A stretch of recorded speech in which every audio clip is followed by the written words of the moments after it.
ಎಷ್ಟೊಂದು ಸುಂದರವಾಗಿ ನಸುನಗುತ್ತಾ ಹೊಳೆಯುತ್ತಿದ್ದಾಳೆ ಈ ವನದೇವತೆಯ ಮಳೆ.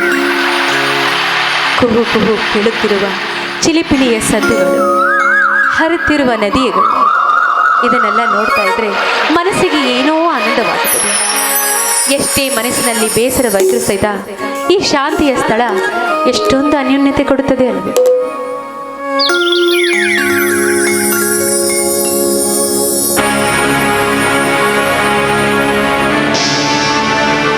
ಕೋಮಲೆ, ಇಂದಿನಿಂದ ಈ ಸ್ಥಳವು ನಿನ್ನದಾಗಬಹುದು. ಯಾರು ನೀನು? ನಿನ್ನ ಕೆಂಪಾದ ಕೆಂದುಟಿಯ ಕಂಪನ್ನು ಹೀರಲು ಬಂದ ರಸಿಕನು ನಾನು. ಕೆಂಗಲಾವಿಯಂತ ಕೆನ್ನೆಯ ಮೇಲೆ ಮುತ್ತಿನ ಮಳೆಗರೆಯಲು ಬಂದ ಪ್ರೇಮಿ ನಾನು. ನಿರ್ಜೀವ ಕಲ್ಲು ಮೂರ್ತಿಯನ್ನು ಆರಾಧಿಸದೆ ಸಜೀವ ಮೂರ್ತಿಯನ್ನು ಆರಾಧಿಸಲು ಬಂದ ಸೌಂದರ್ಯ ಆರಾಧಕನು ನಾನು. ನೀನು ಸೌಂದರ್ಯ ಆರಾಧಕನಲ್ಲ, ಸುಂದರ ಮಾನನೀಯರ ಜೀವನವನ್ನೇ ಹಾಳು ಮಾಡಲು ಬಂದಿರುವ ಮೂಢ. ಮಂಕೆ, ಮೂಢ ನಾನಲ್ಲ. ಮಂಜುಳೆ ಎಂಬ ಭೂಮಿಯನ್ನು ಹಸಿಗೊಳಿಸಲು ತುಂಬಿ ನಿಂತಿರುವ ಮೋಡ. ಮೋಡಕ್ಕೆ ಆಹ್ವಾನಿಸಲು ಇಲ್ಲೇನು ತಂಪುಗೂಡಿಲ್ಲ. ಅದಲ್ಲದೆ ಒಂದು ಹೆಣ್ಣಿನ ಬಗ್ಗೆ ಹೀಯಾಳಿಸಿ ಮಾತನಾಡ್ತಾ ಇದೆಯಲ್ಲ, ನನ್ನ ಕಣ್ಣಿಗೆ ನೀನೊಬ್ಬ ದುಷ್ಟ. ಅಲ್ಲ, ನಾನು ದುಷ್ಟನಲ್ಲ ಮಂಜುಳ. ತುಂಬಿ ನಿಂತ ಯೌವನವನ್ನು ವ್ಯರ್ಥ ಹಾಳು ಮಾಡದೆ ನನಗೊಪ್ಪಿಸಿ ಸ್ವರ್ಗ ಸುಖವನ್ನು ಅನುಭವಿಸೆಂದು ಹೇಳುವ ನನ್ನ ಕಣ್ಣಿಗೆ ನೀನೇನು ಮಾನವಂತನಾಗಿ ಕಾಣ್ತಾ ಇಲ್ಲ, ಸತ್ಯದಲ್ಲಿ ಗೋಮುಖ ವ್ಯಾಘ್ರನಂತೆ ಕಾಣಿಸ್ತಾ ಇದೆಯಾ? ನೋಡು, ನಿನ್ನಂತ ಹಣ್ಣನ್ನು ಬಿಟ್ಟು, ಪರಿಪಕ್ವವಾದ ಹಣ್ಣನ್ನು ಬಿಟ್ಟು ನಾನು ಎಲ್ಲೂ ಕದಲುವುದಿಲ್ಲ ಮಂಜುಳ. ಹಣ್ಣನ್ನ ಎಷ್ಟೇವಾಗಿ ಕಚ್ಚಿದ್ರು ಸಹಿತ ಅದು ಸಹಿತ ಕೊಳೆಯುತ್ತದೆ ಅನ್ನೋದನ್ನು ಮಾತ್ರ ಮರಿಬೇಡ. ನೋಡು, ಗಿಳಿ ಕಚ್ಚಿದ ಹಣ್ಣು ತುಂಬಾ ಸಿಹಿ ಎಂದು ಹೇಳುತ್ತಾರೆ. ಆ ಗಿಳಿ ಈ ಸವಿತನವನ್ನು ಪರೀಕ್ಷೆ ಮಾಡೇ ಕಚ್ಚುತ್ತದೆ. ಮಂಜುಳ, ಗಿಳಿ ಕಚ್ಚಿದ ಹಣ್ಣು ತುಂಬಾ ಸಿಹಿ. ಹೌದು, ಆದ್ರೆ ಈ ಸಮಾಜದಲ್ಲಿ ಕಚ್ಚಿದ ಹಣ್ಣು ಕೊಳೆತ ಹಣ್ಣು ಹಾಗೇ ಆಗುತ್ತದೆ ಅಂತ ಪ್ರತಿಯೊಬ್ಬರಿಗೂ ಗೊತ್ತಿರುತ್ತೆ ವಿನಃ ನೆಚ್ಚಿನ ಹಣ್ಣಾಗಿ ಬದುಕುತ್ತದೆ ಅಂತ ಯಾರು ತಿಳಿದವರಿದಿಲ್ಲ. ನೋಡು, ಮರ್ಯಾದೆಯಿಂದ ಹೇಳ್ತಾ ಇದ್ದೀನಿ, ಒಂದು ಹೆಣ್ಣಿನ ಆಸೆಯನ್ನ ಅಷ್ಟು ಸುಲಭವಾಗಿ ಸ್ವೀಕರಿಸಲು ಸಾಧ್ಯವೇ ಇಲ್ಲ. ಅದಲ್ಲದೆ ನನ್ನನ್ನ ನಿನ್ನ ತಂಗಿ ಅಂತ ತಿಳಿದುಕೋ, ನೀನು ನನ್ನ ಅಣ್ಣನಾಗಿ ಸ್ವೀಕರಿಸ್ತೀನಿ. ಮುಂಕೆ, ನಾನೇನು ನಿನ್ನ ಅಣ್ಣನಾಗುವೆ, ಆದರೆ ಅಂತರಂಗದಲ್ಲಿ ನೀನು ನನ್ನ ಪ್ರೇಮಿಯಾದರೆ ಮಾತ್ರ ಸಾಧ್ಯ. ನೋಡು, ಇಲ್ಲೇ ಸಲದ ಮಾತುಗಳನ್ನಾಡಿ ನನ್ನ ದಾರಿಗೆ ಅಡ್ಡ ಬರಬೇಡ. ಸೀತೆ, ದ್ರೌಪದಿ, ಹೀಗೆ ಎಲ್ಲರಂತೆ ನಾನು ಸಹಿತ ಪರಿಶುದ್ಧವಾದವಳು. ನೋಡು ಮಂಜುಳ, ನಾನು ಕೂಡ ನಿನ್ನ ಸೀತೆ ದ್ರೌಪದಿಯರ ಗಂಡಂದಿರಾದ ರಾಮ ಪಾಂಡವರು ಹುಟ್ಟಿದಂತ ಈ ದೇಶದಲ್ಲಿ ಹುಟ್ಟಿದವು. ಹಾಗಾಗಿ ನಾನು ಭಾರತ ಮಾತೆಯ ಸುಪುತ್ರ. ನೋಡು, ನನ್ನಲ್ಲಿ ಒಂದಾಗು. ದೇವ, ನಾನೀಗೇನು ಮಾಡಿದೆ? ಹಿರಣ್ಯಕಶಿಪುವಿನ ವೇಷ ಧರಿಸಿ ಎಲ್ಲರನ್ನ ಸಂಹಾರ ಮಾಡಿದಂತೆ ಇಂಥ ಪಾಪಿಗಳು ಪ್ರತಿ ದಾರಿಯಲ್ಲೂ ಸಹಿತ ಬರುತ್ತಾರೆ.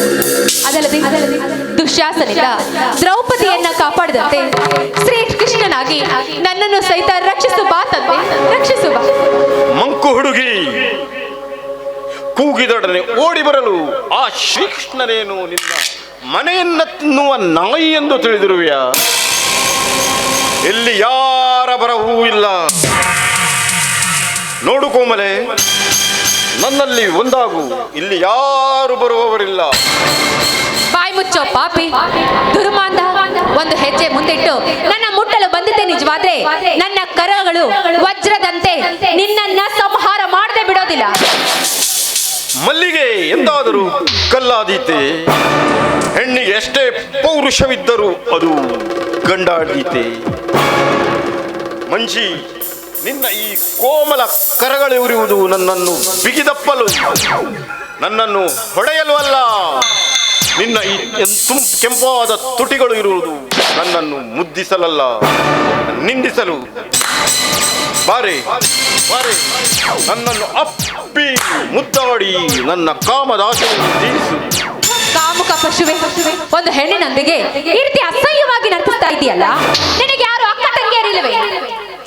ಕಾಮದಿ ಮುಸುಗುಡುವ ಈ ಕಾಳಿಂಗ ಸರ್ಪಕ್ಕೆ ನಿನ್ನ ಯುವನೀತಿಯ ಪುಂಗಿಯನಾದವು ಕೇಳಿಸದು ನಾರಿ. ಈ ಹೂಬಿಸಿಲಲ್ಲಿ ನಾಗಡಿಯಂತೆ ನರ್ತಿಸಿ ನನ್ನ ಮನವನ್ನು ತಣಿಸು.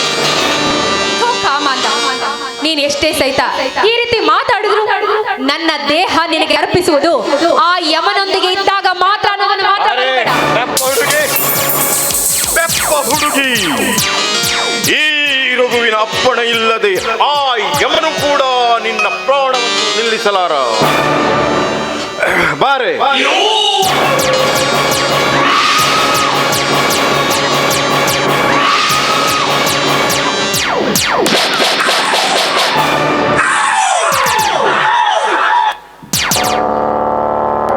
ಅಬಲೆಯ ಮೇಲೆ ಅತ್ಯಾಚಾರವೆಸಗಲು ಆದರದ ಹಂದಿ ಬಿಡುವವಳಲ್ಲ. ನೆನೆ ನಿನ್ನ ಮನೆ ದೇವರನ್ನ. ಸಿರಿ ದೊರೆ ಎಂಬ ಸೊಕ್ಕಿನಿಂದ ಸಿಟ್ಟಿನ ನುಡಿಗಳನ್ನಾಡುವ ನೀನು ಬುದ್ಧಿವಂತನಾದರೆ ಇಲ್ಲಿಂದ ಜಾಗ ಖಾಲಿ ಮಾಡಿ, ನಿಜವಾದ ಕೋಣನಂತೆ ನಿನ್ನನ್ನು ಕತ್ತರಿಸಿ ಪ್ರಾಣ ತೆಗೆದು ಬಿಡುತ್ತೇನೆ. ವಾ ವಾ ವಾ ವಾ, ಯಮಪುತ್ರ ಪ್ರಾಣ ತೆಗಿತಾನಂತೆ. ಪ್ರಾಣ ಈಗ ನೋಡು, ಯಾರ ಪ್ರಾಣ ಯಾರ ಕೈಲಿದೆ ಅಂತ. ದಯವಿಟ್ಟು ಅವನನ್ನ ಬಿಟ್ಟುಬಿಡಿ. ಈ ಪಾಪಿಯನ್ನು ಕೊಂದು ನೀವೇಕೆ ಪಾಪವನ್ನ ನಿಮ್ಮ ಕೈ ಗಂಟಿಸ್ಕೊಳ್ತೀರಾ? ನೋಡಿ, ಇನ್ನು ಮುಂದೆ ಈ ರೀತಿ ಮಾಡಬಾರ್ದಂತ ಭಾಷೆ ತೆಗೆದುಕೊಂಡು ಬಿಟ್ಟುಬಿಡಿ ಅವನನ್ನ. ಹಸಿ ಹಾಲೆಂದು ಬಿಸಿ ಹಾಲಿಗೆ ಬಾಯಾಕಿ ಬಾಯನ್ನು ಸುಟ್ಟುಕೊಂಡ ಕಳ್ಳ ಬೆಕ್ಕಿನ ಪಾಡಾಯ್ತು ಇವನದು. ಆ ದೇವತೆ ಕ್ಷಮಿಸಿದಾಳಂತ ನೀನನ್ನು ಬಿಟ್ಟಿದ್ದೀನಿ. ಹೊರಟೋಗು ಇಲ್ಲಿಂದ, ಹೊರಟೋಗು. ಆಯ್ತು ನಾಗರಾಜ್, ಇನ್ನೊಮ್ಮೆ ಇಂಥ ಪಾಪದ ಕಾರ್ಯವನ್ನು ಎಂದೂ ಮಾಡಲ್ಲ. ಸರಿಯಾದ ಸಮಯಕ್ಕೆ ಬಂದು ನನ್ನನ್ನು ಕಾಪಾಡಿದ್ರಿ. ಸದಾ ಕಾಲ ನಾನು ನಿಮಗೆ ಹೇಗೆ ಋಣಿಯಾಗಿರಬೇಕು ನನಗೆ ತಿಳಿಯೋದಾಗಿದೆ. ಮಂಜುಳಾ, ಆ ಋಣದ ಭಾರವನ್ನು ತೀರಿಸುವ ನಾನೊಂದು ಮಾತು ಹೇಳ್ತೀನಿ, ನೀನು ಅದನ್ನು ಕೇಳ್ತೀಯಾ? ಕೇಳಿ, ನಿರ್ಭಯವಾಗಿ ಕೇಳಿ. ಅದು ಯಾವ ಮಾತು ಅಂತ. ನಾನು ನಿನ್ನನ್ನು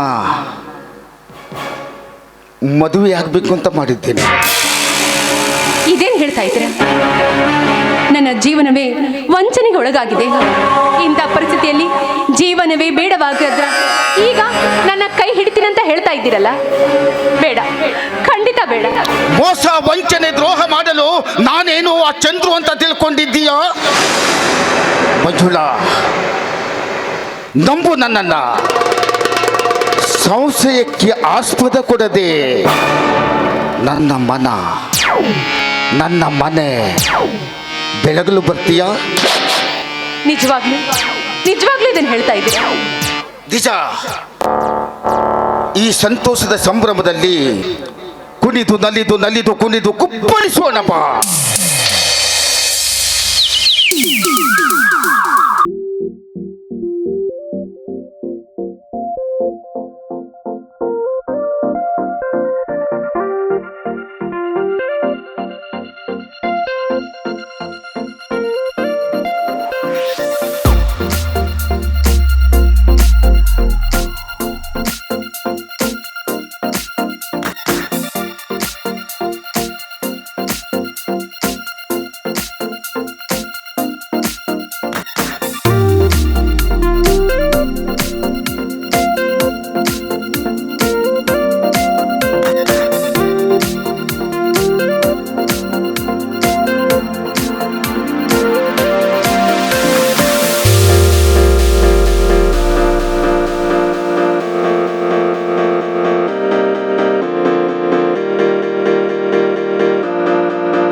ಹಾಡನ್ನು ಕೇಳಿ ನನ್ನ ಮನಸ್ಸೇ ಅಲ್ಲೋಲ ಕಲ್ಲೋಲ.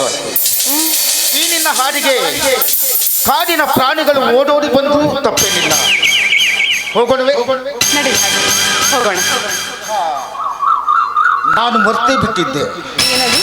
ನನಗೆ ಎಸ್ಟೇಷನ್ ಸ್ವಲ್ಪ ಕೆಲಸವಿದೆ. ಹಾ, ನಾನು ಆಮೇಲೆ ಬರ್ತೀನಿ. ನಾಳೆ ಇಲ್ಲೇ ಭೇಟಿ ಆಗ್ತೀನಿ, ಬರಿಬಾರ್ದು. ಸರಿ, ಹಾಗಾದ್ರೆ ಬೇಗ ಭೇಟಿಯಾಗೋಣ. ನಾನಿನ್ನು ಹೋಗಿ ಬರಲಾ? ಬಾಯ್.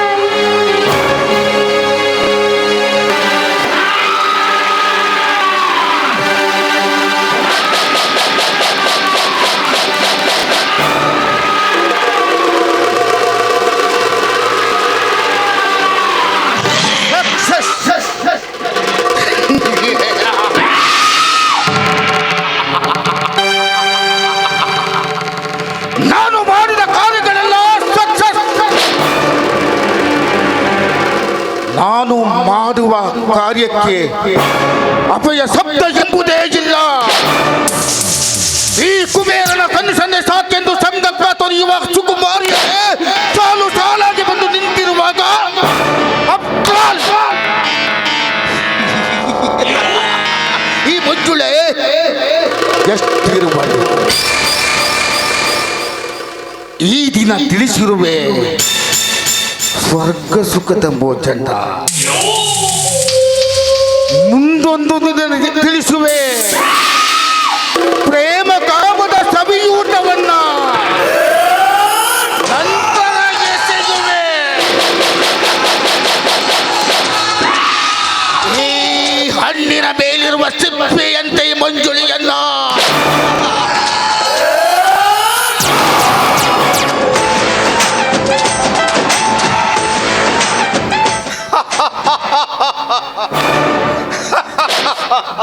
ನಾಗರಾಜ್, ನೀನು ರಚಿಸಿದ ನಾಟಕದಲ್ಲಿ ಹೇಗಿತ್ತು ನನ್ನ ನಟನೆ?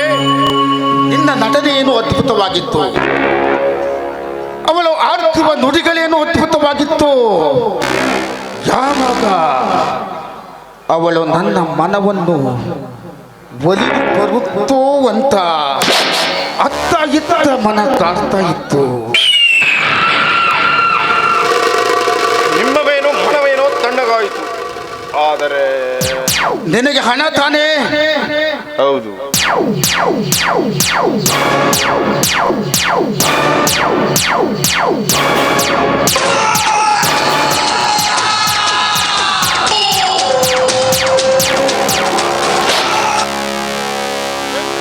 Thank you. ಮಜಾ ಬಾದು.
ಲಿರಿಕಲ್ ಪೌಡ್ರ್ ವಾಸನೆ ಐತಿ ನೋಡ್ರಿ.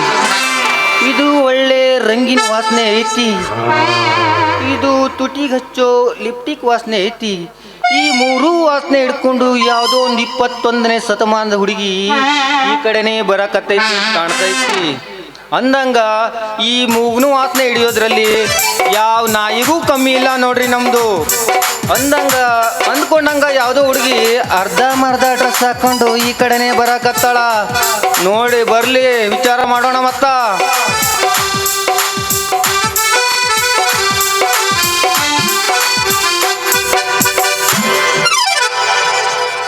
ರೀ ಯಾರೇ ನೀವು ದಾರಿಯಲ್ಲಿ ಒಂಟಿಯಾಗಿ ಹೋಗುತ್ತಿರುವ ಹೆಣ್ಣನ್ನು ಅಡ್ಡಗಡ್ತಿರಲ್ಲ ಯಾರು ನೀವು?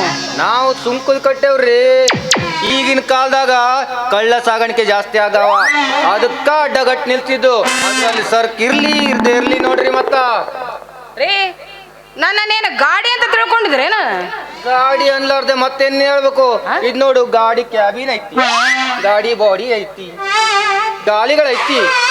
ಗಾಡಿ ಕ್ಯಾಬಿನ್ ಬಾಡಿ ಗಾಲಿ ಇರೋ ಗಾಡಿಗೆ ಗಾಡಿ ಅನ್ಲಾರ್ದ ಇನ್ನೇನ್ ಜೋಡಿ ಅಂತ? ಏನ್ ಗಾಡಿ ಗಾಡಿ ಅಂತ ಹೇಳ್ತಾ ಇದ್ದೀರಲ್ಲ, ಹುಚ್ಚಿಗೆ ಹಿಡಿದಿದೆ ನಿಮ್ಗೆ? ಯಾಕೆ ಹುಚ್ಚಿ ಹಿಡಿಯಂಗಿಲ್ಲ? ಈ ತರ ಅರ್ಧ ಮರ್ಧ ಡ್ರೆಸ್ ಹಾಕೊಂಡ್ರೆ ಯಾರಿಗೆ ಹುಚ್ಚಿ ಹಿಡಿಯಂಗಿಲ್ಲ ಅಂತೀನಿ ನಾನು. ಇಂಥ ಹವ್ಯಕಿಗಳಿಗೆ ಏನು ಗೊತ್ತು? ಇಂದಿನ ಆಧುನಿಕತೆ ಅರಿವು ಇರುವುದಿಲ್ಲ ಇಂಥವರಿಗೆ. ಕಡಿಮೆ ಬಟ್ಟೆಯಲ್ಲಿ ನಮ್ಮ ಸೌಂದರ್ಯನ ಹೆಚ್ಚಿಸಿಕೊಳ್ಳೋದೇ ಇಂದಿನ ಫ್ಯಾಷನ್. ಫ್ಯಾಷನ್ ಫ್ಯಾಷನ್ ಅಂತ ತಿಳ್ಕೊಂಡ್ರ ಕೊನೆಗೆ ಉಳಿಯೋದು ನೋಡಿ ಬೆತ್ತಲೆ ಮೈ ಮಾತ್ರ. ಅದಕ್ಕೆ ಯಾಕೆ ಚಿಂತೆ ಮಾಡೋದು? ಅಂದಂಗ ನೀವು ಈ ಊರಿಗೆ ಹೊಸಬ್ರಂತ ಕಾಣ್ತೈತಿ ಅಂದಂಗ ಆರ್ತಿ ಅವರೇ, ನಿಮ್ಮ ಹೆಸರು ಏನಂತ ಕೇಳ್ಬೋದೇನು? ಮತ್ತ ನಿಮ್ಮ ಕೆಲಸ ನೋಡ್ಕೊಂಡು ಹೋಗ್ರಿ ಅತ್ಲಾಗೆ. ಏನ್ ಮಾತಾಡಕತ್ತೀರಿ? ಯಾಕೆ ಇಷ್ಟೊಂದು ಸಿಟ್ಟಾಗ್ತೀರಿ? ಅಂದಂಗ ನಿಮ್ಮ ಹೆಸರು ಏನು ಅಂತ ಕೇಳಕತ್ತೀನಿ. ಅಧಿಕ ಪ್ರಸಂಗಿ. ಅಧಿಕ ಪ್ರಸಂಗಿ ಅಂದಂಗ ನಿಮ್ಮ ಊರು ಯಾವ್ದ್ರಿ? ತಲೆ ಹೊರಟೆ. ಹರಟೆ, ಒಳ್ಳೇದು. ಅಂದಂಗ ತಾಲೂಕು ಯಾವ್ದು ಅಂತ? ಬಾ ಬಾ ಬಾ ಬಾ ಬಾ ಬಾ, ಇವನು ಮಿದುಳಿಗೆ ಕೈ ಹಾಕೋದು ಬಿಡೋದಿಲ್ಲ. ನಾಚಿಕೆ ಮಾನ ಮರ್ಯಾದೆ ಇರ್ಲವ್ರದವ್ರದು. ನಾಚಿಕೆ ಮಾನ ಮರ್ಯಾದೆ ಇಲ್ಲದೆ ಇರೋದು ಒಳ್ಳೇದೈತಿ. ಅಂದಂಗ ಅಧಿಕ ಪ್ರಸಂಗಿ. ಮೂರ್ಖ. ಮತ್ತ ಮೂರ್ಖ ಅಂದೇನು ನೀನು? ಏನು ಅಧಿಕ ಪ್ರಸಂಗಿ ಅಂತ ನನ್ನನ್ನೇ ಕರಿತಾ ಇದೆಯಲ್ಲ? ನನಗೂ ಒಂದು ಹೆಸರು ಇದೆ, ನನ್ನ ಹೆಸರು ಲಾವಣ್ಯ ಅಂತ. ಓ, ಲಾವಣ್ಯ ಅವರು. ಇಂಥ ಅಂದವಾದ ಹೆಸರು ಇಟ್ಕೊಂಡು ಯಾಕೆ ಹೆಸರು ಹೇಳಕ ಒಂದಿಷ್ಟು ಯೋಚನೆ ಮಾಡಕತ್ತೀರ ನೀವು ಅಂತ? ನಾವು ಈಗ ನಾಗರಾಜ್ ಅವ್ರ ಮನೆಗೆ ಹೋಗ್ತಾ ಇದ್ದೇನೆ. ಓಹೋ, ತಾವು ನಾಗರಾಜನ ಅತಿಥಿಗಳೇ. ಅಂದಾಗ ನಮ್ಮನ್ನ ಕ್ಷಮಿಸ್ಬೇಕು. ಮತ್ತ ಕ್ಷಮಿಸ್ಬೇಕಾ? ಹೌದು, ಕ್ಷಮಿಸ್ಲೇಬೇಕು.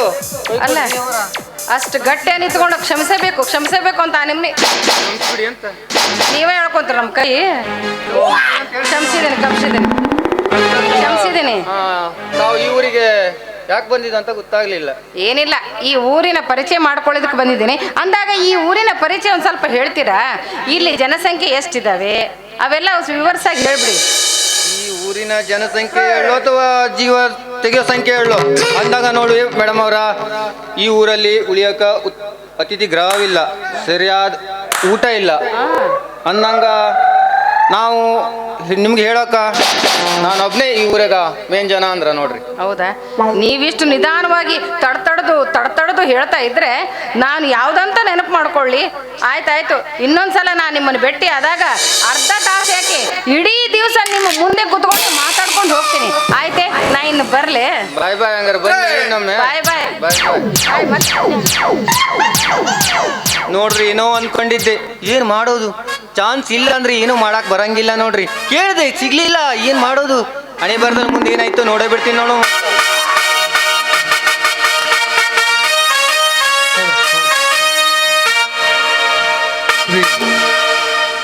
ಬಬ್ಬರ್ಲಿಂಗೇಶ್ವರ ಗೆಳೆಬರಗ ಈ ವರ್ಷದ 25ನೇ ವರ್ಷದ ಕಲಾಕುಸುಮಕ್ಕೆ ನಮ್ಮ JDS ಮುಖಂಡರಾದ ಸುರಾಜ್ ನಾಯ್ಕ್ ಸೋನಿಯವರು ಆಗಮಿಸಿದ್ದಾರೆ. ಅವರಿಗೆ ನಮ್ಮ ಸಂಘದ ಪದಾಧಿಕಾರಿಗಳು ಅವರಿಗೆ ವೇದಿಕೆ ಕರ್ಕೊಂಡು ಹೋಗಿ ಅವರಿಗೆ ಗೌರವಿಸಬೇಕಾಗಿ ಕೇಳ್ಕೊಳ್ತಾ ಇದ್ದೇವೆ.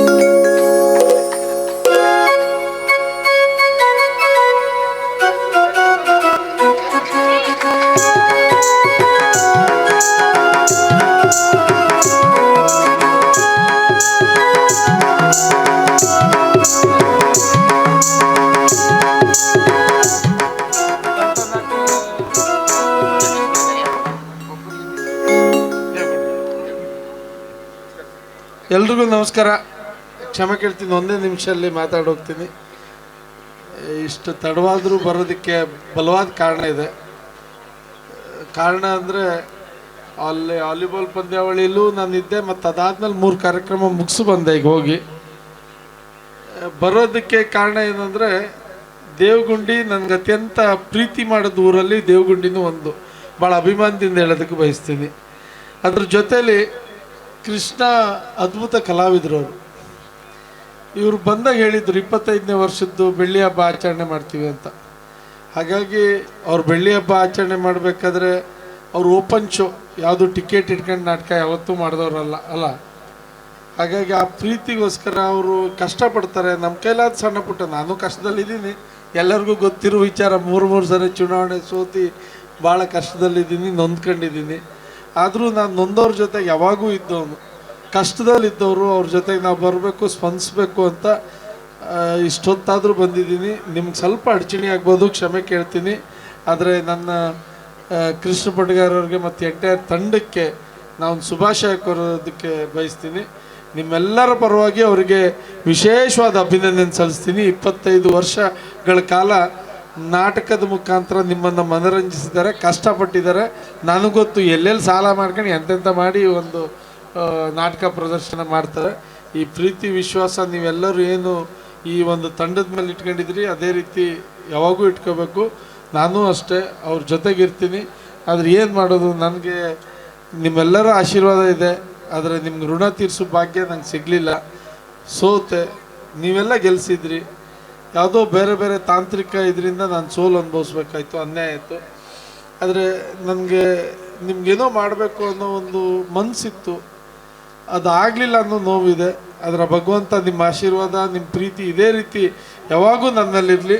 ಒಂದಲ್ಲ ಒಂದು ದಿನ ನನಗೆ ಅಧಿಕಾರ ಬರ್ತದೆ. ಅಧಿಕಾರ ಬಂದಾಗ ಇಂಥವ್ರಿಗೆಲ್ಲ ಜೊತೆಗೆ ತಗೊಂಡೋಗ್ತೀನಿ ಅಂತ ಈ ಸಂದರ್ಭದಲ್ಲಿ ಹೇಳ್ತಾ, ನಮ್ಮ ದೇವಗಂಡಿಯ ಮತ್ತೆಲ್ಲ ಅಕ್ಕಪಕ್ಕ ಅಳವಿಕೋಡಿಯವ್ರಿಗೂ ನಮಸ್ಕರಿಸ್ತಾ ನನ್ನ ಮಾತನ್ನು ಮುಗಿಸ್ತೀನಿ. ನಮಸ್ಕಾರ.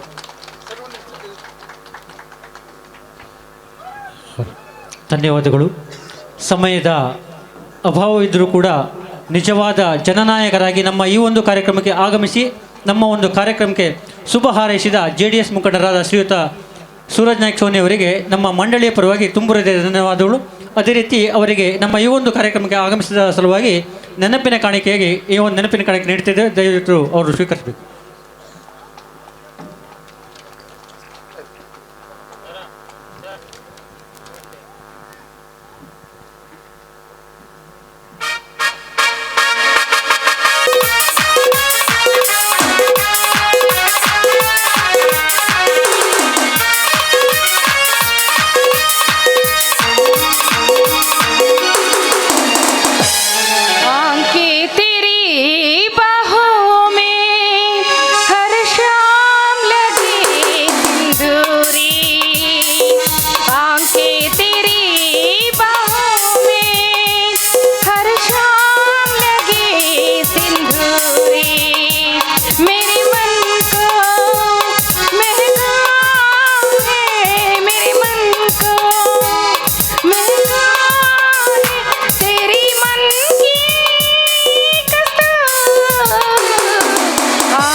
ಚಾಣಕ್ಯ ಇವನೊಬ್ಬನು ನನ್ನ ಜೀವನಕ್ಕೆ ಮುಳ್ಳಾಗಿ ಚುಚ್ಚುತ್ತಾ ಇದ್ದಾನೆ. ಅವನನ್ನು ಕಂಡರೆ ತೋಳವನ್ನು ಕಂಡ ಕುರಿಯಂತಾಗುತ್ತದೆ ನನ್ನ ಮನಃ. ಏನು ಮಾಡುವುದು? ನಾಟ್ಯ ಪ್ರವೀಣೆ ಆಗ್ಬೇಕೆಂದು ಹಕ್ಕಿ ಹಂಗೆ ಹಾರಾಡುತ್ತಾ ಇದ್ದೆ. ನಮ್ಮಣ್ಣ ರಾಜಣ್ಣನ ಮೇಲಿನ ಸೇಡಿಗಾಗಿ ನನ್ನನ್ನು ಕರೆ ತಂದು ನನ್ನ ಶೀಲವನ್ನೇ ಹಾಳು ಮಾಡಿ ನನ್ನ ಶೀಲ ಎಂಬ ರೆಕ್ಕೆಯವರೇ ಕತ್ತರಿಸಿ ಹಾಕಿಬಿಟ್ಟ ರಾಕ್ಷಸ. ಈಗ ರೆಕ್ಕೆ ಕತ್ತರಿಸಿಕೊಂಡಿರುವ ಈ ಹಕ್ಕಿ ಹಾರಲು ಬಾರದೆ, ಬದುಕಲು ಬಾರದೆ ಪಂಜರದಲ್ಲಿ ಅರಗಿಣಿಯಾಗಿ ಬಂದಿತಳಾಗಿದ್ದೇನೆ. ಇಲ್ಲ, ಹೇಗಾದರೂ ಮಾಡಿ ಈ ಬಂಧನದಿಂದ ಆದಷ್ಟು ಬೇಗ ಹೊರಬರಲು ವಿಷಯ ನಿರ್ಧರಿಸಲೇಬೇಕು.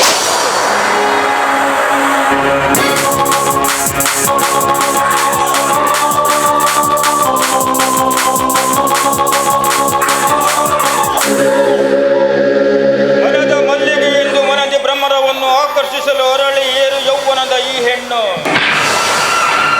ಈ ಚಾಣಕ್ಯನ ಸಾಮೀಪ್ಯವ ಸೇರಲು ಅರಳಿ ನಿಂತಿರಬಹುದೇ? ಮನ ಮೋಹಕ ಭಂಗಿಯಲ್ಲಿ ಅದ್ಯಾವ ನೋಟಕನನ್ನ ಕಣ್ತುಂಬ ಇರಿಯಲು ನಿಂತಿರುವೆ? ಪ್ರತ್ಯಕ್ಷವಾಗಿ ನೇರವಾಗಿ ನಿಮ್ಮನ್ನು ಕಾಣಲೆಂದೇ ಬಂದಿರುವೆನು ನಾನು. ನೋಡು ಲಾವಣ್ಯ, ನನ್ನ ಕಾಮದ ಹಕ್ಕಾಗಿ ನಿನ್ನನ್ನು ಹೊತ್ತು ತಂದ ಇನ್ನಿಯ ತನಕವೂ ನನ್ನನ್ನು ಕಣ್ಣೆತ್ತಿಯೂ ನೋಡಲಾರದ ನೀನು ಇಂದು ನನ್ನ ಬರವನ್ನೇ ಆಶಿಸಿ ನಿಂತಿರುವೆಂದರೆ ಈ ದುಂಬಿಗಾಗಿ ಹೂವು ಕಾದು ನಿಂತಿರಬಹುದೇ? ಅಲ್ಲ, ಅಂದವಾಗಿ ಆಡಿಕೊಂಡಿದ್ದಿರುವ ಈ ಹೆಣ್ಣು ಗಿಣಿಯನ್ನು ಕರೆ ತಂದು ಮತ್ತೊಬ್ಬರಿಗೆ ಸ್ವಾಗತ ಮಾಡ್ತಾ ಇದ್ದಿರಲ್ಲ, ಕಾರಣವೇನು? ನೋಡು ಲಾವಣ್ಯ, ಕಾರಣವಿಲ್ಲದೆ ಯಾವ ಕೆಲಸಕ್ಕೂ ಕೈ ಹಾಕುವವನಲ್ಲ ಈ ಚಾಣಕ್ಯ. ಅಂದು ನಿನ್ನಣ್ಣನ ಮೇಲಿನ ಸೇಡಿಗಾಗಿ ನಿಮ್ಮ ಇಡೀ ಕುಟುಂಬವನ್ನೇ ಸರ್ವನಾಶ ಮಾಡಲೆಂದು ಬಂದ ನಾನು ಈ ನಿನ್ನ ಸೌಂದರ್ಯಕ್ಕೆ ಸೋತು ಶರಣಾದೆ. ಇಂದು ಈ ನಿನ್ನ ಸೌಂದರ್ಯವೇ ನೀವೆಲ್ಲರೂ ಇಂದು ಬದುಕಿರಲು ಕಾರಣ. ಹೌದು, ನೀವೇ ನನ್ನ ಗಂಡನೆಂದು ತಿಳಿದುಕೊಂಡು ಈ ಮನವೆಂಬ ಮಡಿಕೆಯಲ್ಲಿ ಭರವಸೆ ಎಂಬ ನೀರು ಹಾಕಿ ಭವಿಷ್ಯವೆಂಬ ಅಕ್ಕಿಯನ್ನು ಬೆರೆಸಿ ಪ್ರೀತಿ ಎಂಬ ಉಪ್ಪನ್ನು ಬೆರೆಸಿ ಸಿಹಿಯಾದ ಹಾಲನ್ನು ಬೆರೆಸಿ ಒಳ್ಳೆ ಮೃಷ್ಟಾನ್ನವನ್ನು ಮಾಡಿಕೊಂಡ ಈ ದೇಹವನ್ನು ಉಂಡಿರಲ್ಲ, ಉಂಡು ಮುಗಿಸಿದ ಮೇಲೆ ಮರುಳು ಮಾತಿನಿಂದ ಆ ನಾಗರಾಜನಿಗೆ ಈ ನನ್ನ ದೇಹ ಅರ್ಪಿಸಲು ಹೋಗ್ತಾ ಇದ್ರಲ್ಲ, ಏಕೆ? ಹೌದು, ಕಂಡ ಗಂಡಸರಿಗೆ ಈ ನೀವು ಉಂಡ ಈ ದೇಹವನ್ನು ಅರ್ಪಿಸಲು ಹೋಗ್ತಾ ಇದ್ದಿರಲ್ಲ, ಅಷ್ಟೊಂದು ಹೀನವಾಗಿ ಹೋಯ್ತಾ ಈ ನಿಮ್ಮ ಗಂಡಸತನ. ವೇದಾಂತದ ಶ್ರೀರತ್ನವೇ, ನಾನು ನಿನ್ನ ನೀತಿಯ ಪುರಾತನ ಪತಿಯಲ್ಲ. ಪ್ರತಿಯೊಂದು ಕೆಲಸವನ್ನು ಲಾಭಕ್ಕಾಗಿಯೇ ಮಾಡುವ ನವಯುಗದ ಅಧಿಪತಿ. ನೋಡು ಲಾವಣ್ಯ, ಹುಚ್ಚು ಯೋಚನೆಗಳ ಬಿಟ್ಟು ನಿನ್ನ ಅವಿವೇಕದಿ ಯೋಚಿಸು. ಆ ದುಷ್ಟ ನಾಗರಾಜನ ಮನೆಯಲ್ಲಿ ಅವನ ಪೂರ್ವಜರು ಪೂಜಿಸುವ ಹಳೆಯ ನವರತ್ನದ ವಿಗ್ರಹವಿದೆಯಂತೆ. ಅದನ್ನು ನಿನ್ನ ರೂಪದಿಂದ ಹೇಗಾದರೂ ಲಪಟಾಯಿಸಿ ಬಂದು ನನಗೊಪ್ಪಿಸಲೇಬೇಕು. ನೀವು ಉಂಡಿರುವ ಈ ದೇಹ ನಿಮ್ಮ ಹೆಂಡತಿ ಆಗಬೇಕು ಎಂದು ಆಸೆ ಇಟ್ಟುಕೊಂಡ್ರು ನಾನು ಕಂಡ ಗಂಡಸರಿಗೆ ನನ್ನ ಮೈ ಅರ್ಪಿಸುವುದಕ್ಕೆ ನಾನು ಅಲ್ಲೇ ಇರಬೇಕೆ?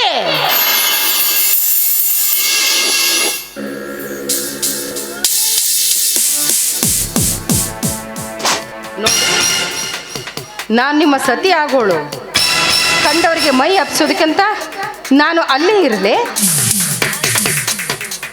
ಹೇಳಿ ಚಾಣಕ್ಯ, ಹೇಳಿ.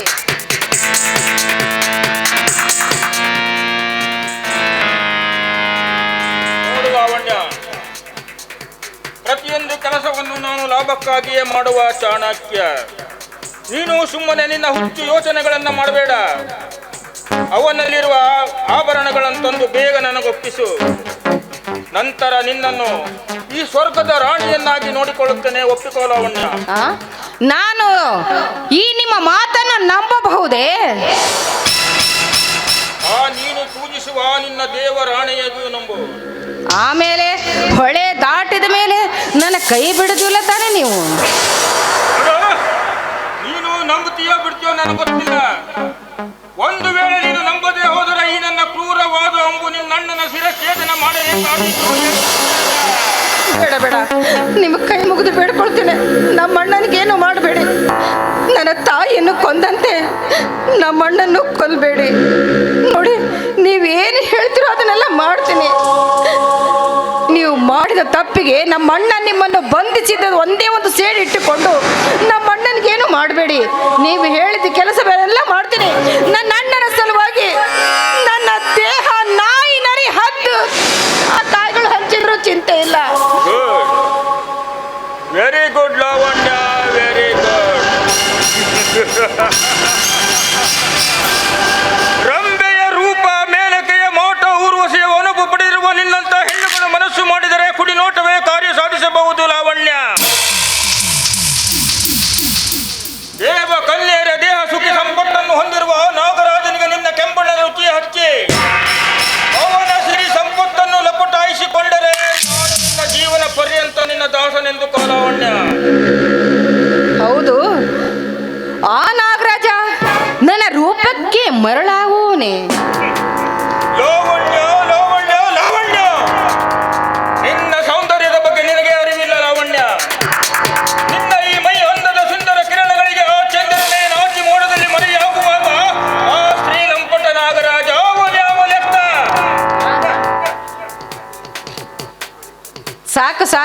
ಈ ನಿಮ್ಮ ಹೊಗಳಿಕೆ ಮಾತಿನ್ನು ಸಾಕು, ನಾವಿನ್ನು ಹೋಗೋಣವೇ? ನೋಡ್ ಲಾವಣ್ಯ, ಅತಿ ದಿನದಿಂದ ನಿನ್ನನ್ನು ನಾನು ಕಾಯ್ತಾ ಇದ್ದೇನೆ. ನೀನು ಆದಷ್ಟು ಸ್ವಲ್ಪ ಹೊತ್ತು ನನ್ನ ವಿರಹ ದೂರಿಯನ್ನು ಅಂದ್ರೆ ಬಹಳ ದಿವಸವಾಯಿತು ಸರ್ಸ ಸಲ್ಲಾಪವನ್ನಾಡಿ, ಮತ್ತೆ ಇವತ್ತು ನಾವು ಸರ್ಸ ಸಲ್ಲಾಪದಲ್ಲಿ ತೊಡಗೋಣ ಅಂತ ಹೇಳ್ತಾ ಇದ್ದೀರಾ? ಕಮಾನ್.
ಸಾರಿ ಮಿಸ್ಟರ್, ಅವಸರದಲ್ಲಿ ಹೋಗುವಾಗ ಹೀಗಾಯಿತು. ಏನಣ್ಣ, ತೊಟ್ಟ ವೇಷ ಬದಲಾದಂತೆ ಒಡ ಹುಟ್ಟಿದ ತಮ್ಮನನ್ನೇ ಮರೆತು ಬಿಟ್ಟು ಕಂಡ್ರೂ ಕಾಣದ ಹಾಗೆ. ಅಣ್ಣ, ನಾನು ಮಾಡಿರೋ ಕೇಡಾದ್ರೂ ಏನಣ್ಣ ನಿನಗೆ? ಅಣ್ಣ, ನಿನ್ನ ಈ ಮೋಸದ ಮೋಜಿನ ವಿಷದ ಹೊಂಡದಿಂದ ಎದ್ದು ಬಾರಣ್ಣ, ಸುಖವೆಂಬ ಮನಸ್ಸೆಂಬ ಮಮತೆಯ ಕಡಿಲಿಗೆ. ಚಂದ್ರು, ನಿನ್ನ ವೇದಾಂತ ನನಗೆ ಇಷ್ಟವಿಲ್ಲ. ಈ ವೇದಾಂತ ಉಪನಿಷತ್ತು ಇದು ಬರೀ ಸುಳ್ಳು. ನೋಡು, ಸುಖದ ಸುಪ್ಪತ್ತಿಗೆ ತೇಲಾಡುತ್ತಿರುವ ನಾನು ಒಂದು ಒಪ್ಪತ್ತಿನ ತುತ್ತು ಅನ್ನಕ್ಕಾಗಿ ಮನೆಗೆ ಬರಲೇ? ಅಣ್ಣ, ಹುಟ್ಟಿದ ಮನೆ ನಿನಗೆ ಕೊತ್ತೆಗಿಂತ ಕಡೆಯಾಯ್ತಲ್ವೇ? ಹಣ ಹಣ ಹಣ ಅಂತ ಹಣದಿಂದಲೇ ಸುಖವನ್ನ ಭೋಗಿಸುವ ನಿನಗೆ ಸಿಗುವುದು ಸೋಗಿನ ಸುಖವೇ ಹೊರತು ಪವಿತ್ರವಾದ ಪ್ರೇಮವಲ್ಲಣ್ಣ. ನೋಡಣ್ಣ, ಇದನ್ನೆಲ್ಲ ತೊರೆದು ಈ ನಿರ್ಭಾಗ್ಯ ತಮ್ಮ ತಂಗಿಯರಿಗೆ ನಿನ್ನ ಪ್ರೀತಿಯನ್ನು ಇರೆಯಲು ಮನೆಗೆ ಬಾರಣ್ಣ. ನೋಡು, ನನ್ನ ಕೊನೆ ಉಸಿರಿವರೆಗೂ ನಾನು ನಿನ್ನನ್ನು ಸುಖವಾಗಿಡ್ತೀನಣ್ಣ, ಸುಖವಾಗಿಡ್ತೀನಿ. ಚಂದ್ರು ಚಂದ್ರು ಚಂದ್ರು, ನೀನೆಷ್ಟೇ ದುಡಿದರು ನನ್ನ ಒಂದು ದಿನದ ವೆಚ್ಚವನ್ನಾದರೂ ಹಿಡಿಯಲಾದೀತೆ ನನ್ನ? ನೋಡು, ನಾನೆಷ್ಟು ಸಿರಿಯನ್ನ ಎಷ್ಟು ಸುಖವಾಗಿದ್ದೇನೆ. ಕಷ್ಟದರ್ಥವೇ ಗೊತ್ತಿಲ್ಲ ನನಗೆ. ಅಣ್ಣ, ನೀನು ಪಿತ್ರಾರ್ಜಿತ ಆಸ್ತಿಯನ್ನ ಪೋಲು ಮಾಡದೇ ಇದ್ರೆ ನಮಗೆ ಇಂಥ ಪರಿಸ್ಥಿತಿ ಬರ್ತಿರ್ಲಿಲ್ಲ ಅಣ್ಣ. ನಾನು ಹಾಳು ಮಾಡಿದ ಪಿತ್ರಾರ್ಜಿತ ಆಸ್ತಿ, ಮನೆ ಮಠ ಅವಕ್ಕೆಲ್ಲಕ್ಕೂ ಬದಲಾಗಿ ತೆಗೆದುಕೋ, ಹಣ ತೆಗೆದುಕೋ. ಅಗಾಧ ಧನರಾಶಿ ಇದೆ, ತುಂಬಾ ತೆಗೆದುಕೋ. ಏನಣ್ಣ ಇದು, ಇಷ್ಟೊಂದು ಹಣ? ಅಣ್ಣ, ಇದನ್ನೆಲ್ಲ ಯಾವ ಮಾರ್ಗದಿಂದ ಸಂಪಾದನೆ ಮಾಡ್ತೀವೋ? ಹಸಿವೆಯನ್ನು ನೀಗಿಸಲು ಸಸ್ಯಾಹಾರವಾದರೇನು, ಮಾಂಸಾಹಾರವಾದರೇನು? ಇದು ವೆಜಿಟೇರಿಯನ್ ಮನೆ. ಜೂಜಾಟವಾಡಿ, ಗುಂಡಾಗಿರಿ ಮಾಡಿ, ಕಳ್ಳ ಸಾಗಾಣಿಕೆ ಮಾಡಿ ಜನರನ್ನು ಬೆದರಿಸಿ ಗಳಿಸಿದ ಹಣವಿದು. ಅಣ್ಣ, ಕೊಂಡವರಿಂದ ಕೊಳ್ಳೆ ಹೊಡೆದ ಈ ಹಣ ನನಗೆ ಬೇಡ ಅಣ್ಣ, ಈ ಹಣ ನನಗೆ ಬೇಡ. ನೋಡು, ಈ ಹಣವನ್ನ ಕಳೆದುಕೊಂಡವರು ನಿನಗೆ ಹಿಡಿ ಶಾಪ ಹಾಕುವ ಮೊದಲೇ ಈ ಹಣವನ್ನ ಅವ್ರಿಗೆ ವಾಪಸ್ ಕೊಟ್ಬಿಡಣ್ಣ, ವಾಪಸ್ ಕೊಟ್ಬಿಡು. ಸುಮಾರ್ಗ ಸುಮಾರ್ಗ ಸುಮಾರ್ಗ ಎಂದೆನ್ನುವ ನೀನು ಒಮ್ಮೆ ಈ ಸಮಾಜದತ್ತ ದೃಷ್ಟಿ ಹಾಯಿಸಿ ನೋಡು. ಎಲ್ಲಿದೆ ನಿನ್ನ ನ್ಯಾಯ? ಎಲ್ಲಿದೆ ನಿನ್ನ ನ್ಯಾಯ? ಅದು ಅನ್ಯಾಯ ಎಂಬ ಬೂದಿಯಿಂದ ಸಂಪೂರ್ಣವಾಗಿ ಮುಚ್ಚಿಕೊಂಡಿದೆ. ಈ ದೇಶದ ಮಹಾನ್ ಮಹಾನ್ ರಾಜಕೀಯ ಪುಡಾರಿಗಳು ರಾಷ್ಟ್ರದ ಹಿತ ಚಿಂತನೆಯನ್ನು ಬದಿಗೆ ತಳ್ಳಿ ತಮ್ಮ ತಮ್ಮ ಆಸನಗಳಿಗೆ ಬಡಿದಾಡುತ್ತಿರುವಾಗ ನನ್ನಂತವನ್ನೊಬ್ಬ ನ್ಯಾಯದ ತೊಟ್ಟಿಲು ತೂಗಲು ಹೋದರೆ ಸ್ವಾರ್ಥದ ಸರಪಳಿಯಿಂದ ಬಂಧಿಸಿದ ಆ ತೊಟ್ಟಿಲು ತೂಗಿದೆ ಚಂದ್ರು, ತೂಗಿದೆ ಚಂದ್ರು.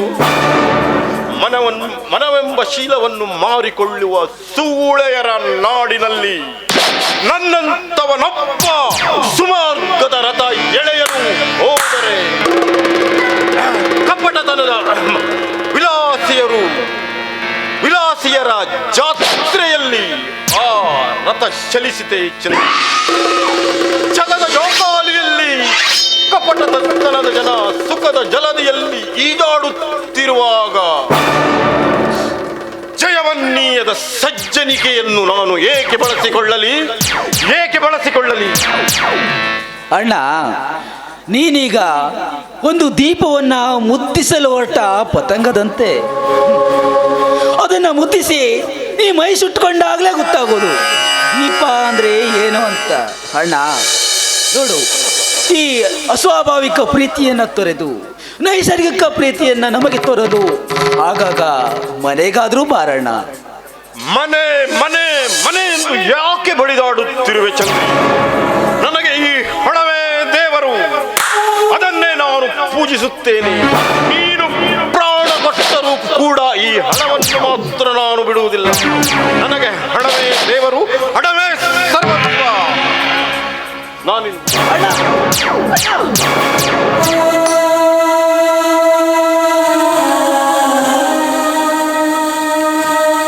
ಅಯ್ಯೋ ಮಂಕೆ, ಅಯ್ಯೋ ಮಂಕೆ,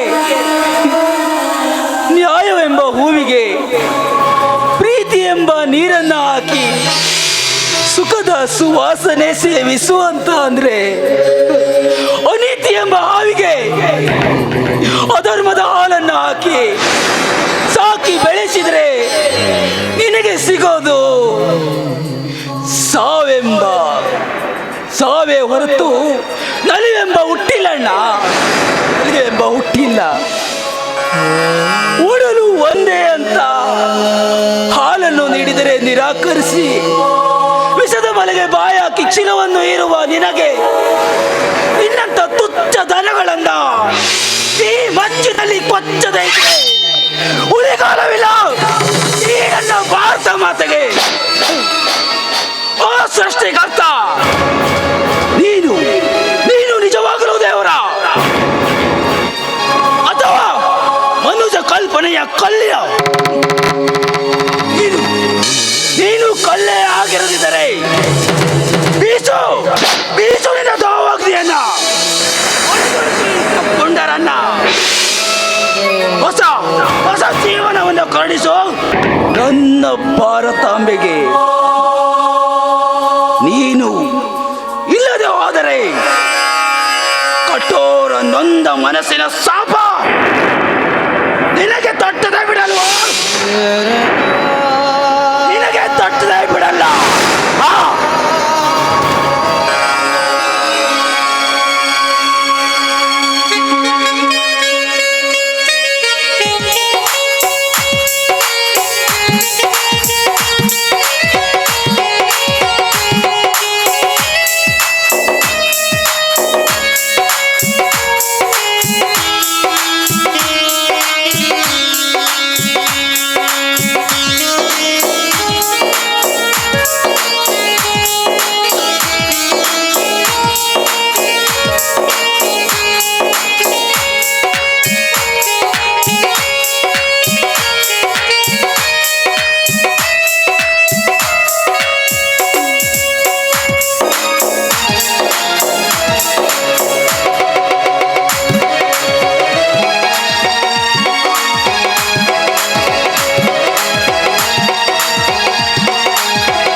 ಅಣ್ಣ ಮನೇಲಿಲ್ಲ, ಹೊರಗಡೆ ಹೋಗಿದ್ದಾರೆ. ನೋಡಿ ವಿಜಯ್, ನೀವು ನಮ್ಮ ಮನೆಗೆ ಬಂದಿದ್ದೀರಾ. ಕೂತ್ಕೊಳ್ಳಿ ಅಂತ ಹೇಳೋದಕ್ಕೆ ನಮ್ಮ ಮನೇಲಿ ಕುರ್ಚಿ ಕೂಡ ಇಲ್ಲ. ಬನ್ನಿ ಕೂತ್ಕೊಳ್ಳಿ. ನಿಮ್ಮ ಮನೆಯಲ್ಲಾದ್ರೂ ಕೊಳ್ಳಿ ಅಂತ ಹೇಳಿದ್ರಲ್ಲ. ನೋಡಿ ವಿಜಯ್, ನೀವು ಈ ರೀತಿಯಾಗಿ ಮಾತನಾಡುವುದು ಸರಿಯಲ್ಲ ಅನಿಸುತ್ತೆ. ಯಾಕೆಂದರೆ ಬಡವರ ಬಾಳಿನಲ್ಲಿ ನಾಟಕವನ್ನು ಆಡಿ ಮದುವೆ ಎಂಬ ಅಕ್ಷರದ ಮಾತುಗಳನ್ನಾಡಿ ಅವರ ಬಾಳಿಗೆ ಕಲ್ಲು ಹಾಕಬೇಡಿ ಅಂತ. ಕಮಲ, ನಿನ್ನ ಬಾಳೆ ಮೇಲೆ ಹಾಕುವುದು ಕಲ್ಲಲ್ಲ ಕಮಲ.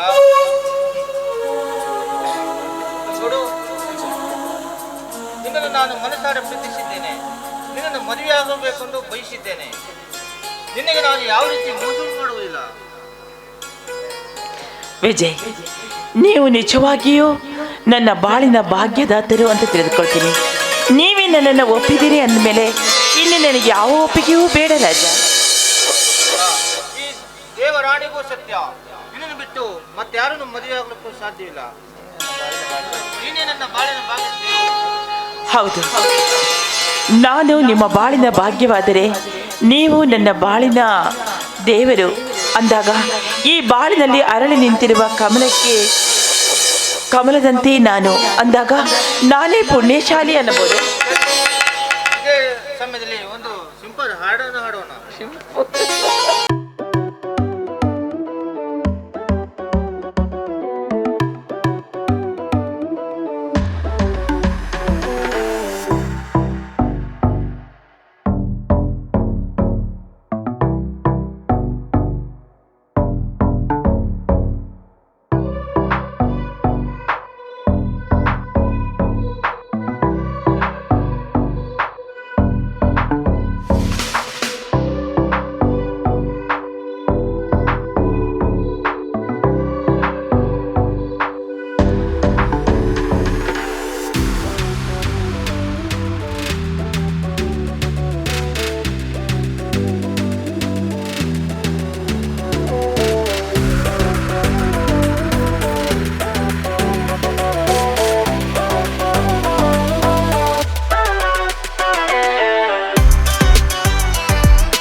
ನಾನು ಬಂದು ತುಂಬಾ ಸಮಯ ಆಯ್ತು.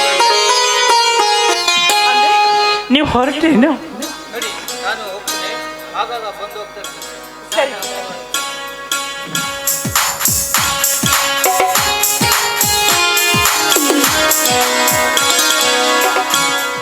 ಕಮಲ,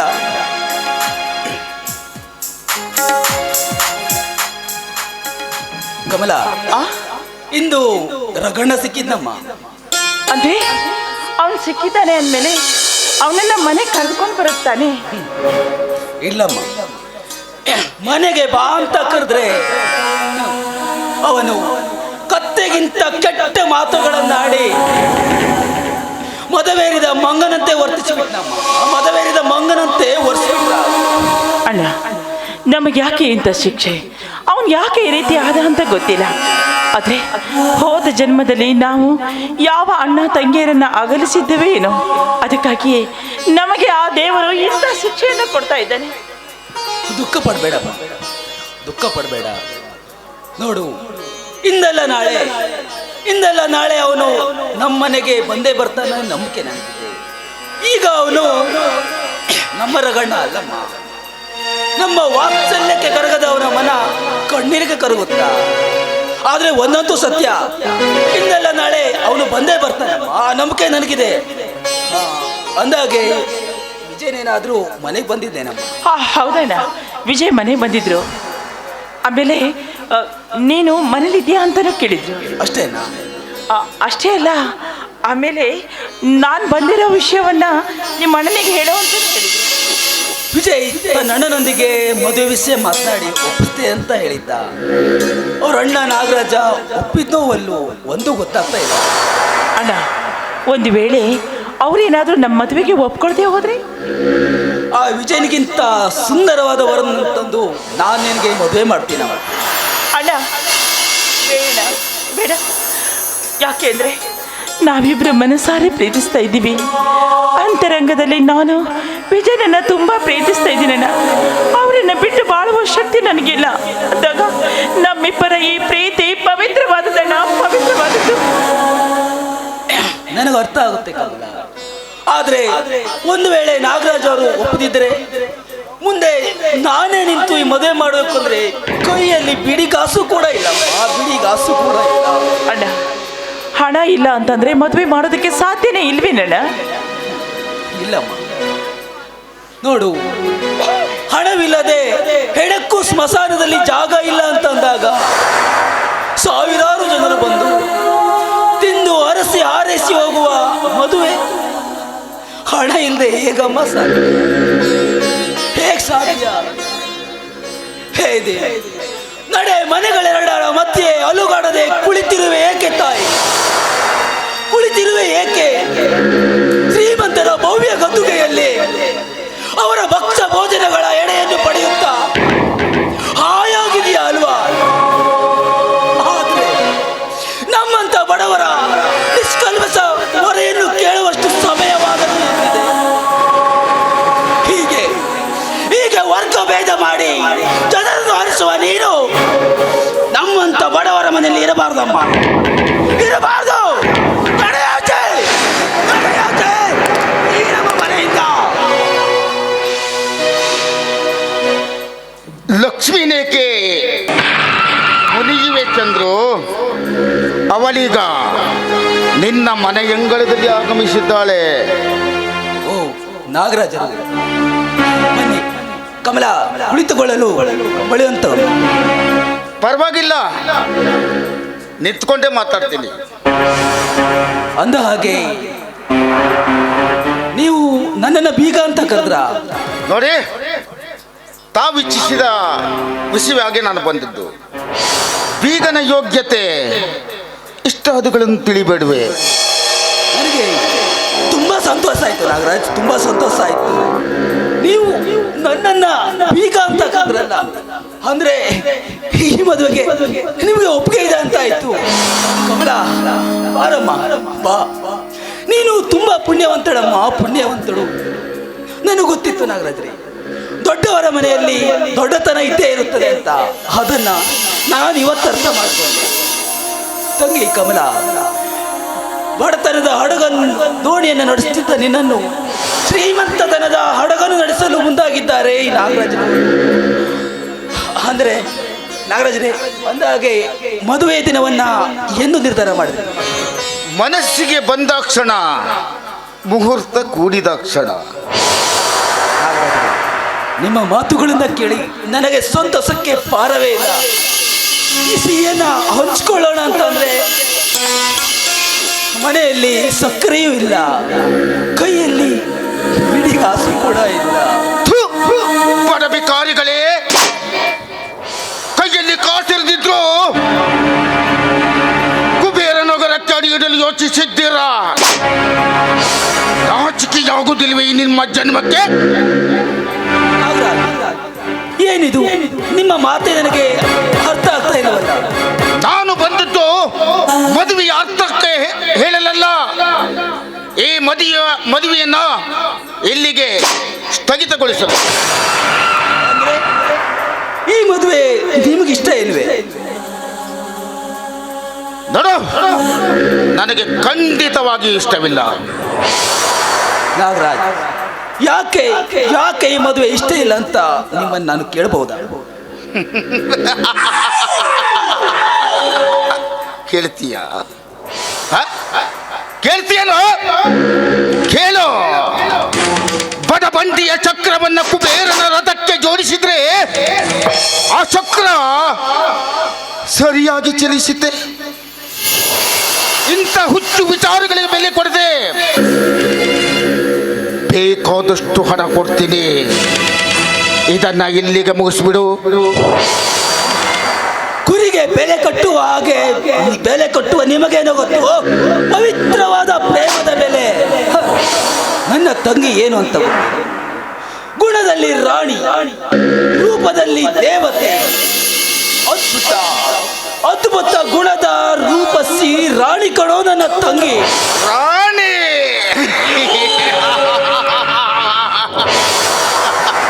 ನನ್ನ ತಮ್ಮನ ಸೂರಿ ಆಗಲು ಯೋಗ್ಯ ಇಲ್ಲದವಳು ರಾಣಿಯೇ.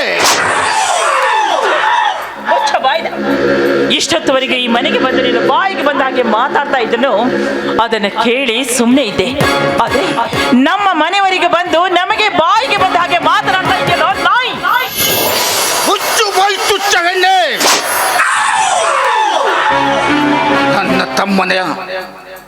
ನನ್ನ ತಮ್ಮನ ಸೋಲಿಯಾಗಲು ಯೋಗ್ಯತೆ ಇಲ್ಲದವಳು ನೀನು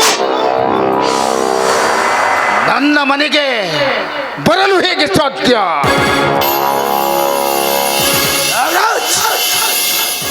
ನಾಲಿಗೆ ಹಿಡಿತದಲ್ಲಿರಲಿ. ಹುಚ್ಚೆದ್ದು ರಚ್ಚಿಗೆ ಬೋ ಮುನ್ನ ಹೊರಟೋಗು ಇಲ್ಲಿಂದ. ಕಿಚ್ಚಿಗೂ ಗತಿ ಇಲ್ದಿದ್ರು ರಚ್ಚಿಗೇನು ಕೊರತೆ ಇಲ್ವಲ್ಲ. ಚಂದ್ರು, ಯೋಚನೆ ಮಾಡು. 20 ಲಕ್ಷ ಕೊಡ್ತೀನಿ. ಯಾವುದಾದ್ರೂ ಒಂದು ಪಟ್ಟಣದಲ್ಲಿ ಸುಖವಾಗಿ ಜೀವನ ಸಾಗಿಸ್ಬೋದು. 20 ಲಕ್ಷ ಕೊಡ್ತೀಯ? ಗೋಮಾತೆಯಿಂದ ತಿಳಿಯುವ ಗೋವನ್ನ ಕಡಿದು ಸಾಕಿ ಕಸಾಯಿ ಕಾರಿಗೆ ತಳ್ಳುವ ನಿಮಗೆ ಗೋವಿನ ಬೆಲೆ ಏನು ಅಂತ ನೀಚ ಕಟುಕಾಂದು ತಂದುಕೊಟ್ಟ್ಯಾ? ನಾನು ನನ್ನ ತಂಗಿಯ ಪ್ರೀತಿಗೆ ಬೆಲೆ ಕಟ್ಟಲು ಇವತ್ತು ಹೇಳ್ತೀನಿ ಕೇಳು. ನನ್ನ ತಂಗಿ ಹಾಗೂ ವಿಜಯನ ಮದುವೆಯನ್ನು ನಾನು ಅದೇ ಮಾಡೇ ಮಾಡ್ತೀನಿ. ತಾಕತ್ತಿದ್ರೆ ತಡಿ. ಭಯಂಕರವಾದ ಬೆಂಕಿಯೊಂದಿಗೆ ಒಣಗಿದ ಹುಲ್ಲು ಸ್ಪರ್ಧಿಸಲು ಸಾಧ್ಯವೇ ಇಲ್ಲ. ಚಂದ್ರನ ಪ್ರಕಾಶದ ಮುಂದೆ ಬೆಂಕಿ ಆಟ ನಡೆಯುವುದಿಲ್ಲ ನಾಗರ. ಬೆಂಕಿ ಆಟ ನಡೆಯೋದಿಲ್ಲ. ಈ ನಾಗರಾಜನೊಂದಿಗೆ ಹಠ ಕಟ್ಟಿದರೆ ಮದುವೆಯ ಮಂಟಪ ಸ್ಮಶಾನವಾದಿತು. ಎಚ್ಚರಿಕೆ. ಅದೇ ಸ್ಮಶಾನವಲ್ಲೇ ಮಂಟಪ ಕಟ್ಟೆ ತಂಗಿ ಕಮಲಳ ಮದುವೆಯನ್ನು ನಿನ್ನ ತಮ್ಮ ವಿಜಯನೊಂದಿಗೆ ಮಾಡದೆ ಹೋದ್ರೆ ನನ್ನ ಹೆಸರು ಚಂದ್ರಣ್ಣನೇ ಅಲ್ಲ.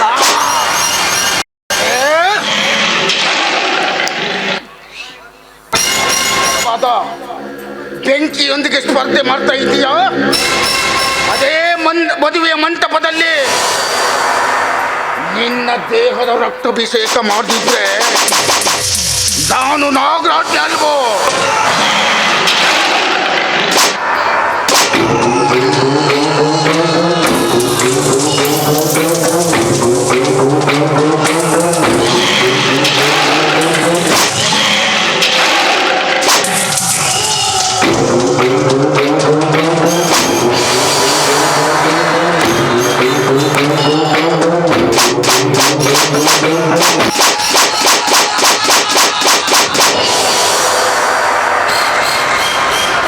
ಒಂದು ವೇಳೆ ಮದುವೆಯನ್ನು ನೀ ತಡೆಯಲು ಪ್ರಯತ್ನ ಪಟ್ಟಿದ್ದೆ, ಆದರೆ ಈ ಚಂದ್ರಣ್ಣನ ಇನ್ನೊಂದು ಮುಖವನ್ನು ನೋಡಬೇಕಾಗುತ್ತದೆ. ಇನ್ನೊಂದು ಮುಖವನ್ನು ನೋಡಬೇಕಾಗುತ್ತದೆ.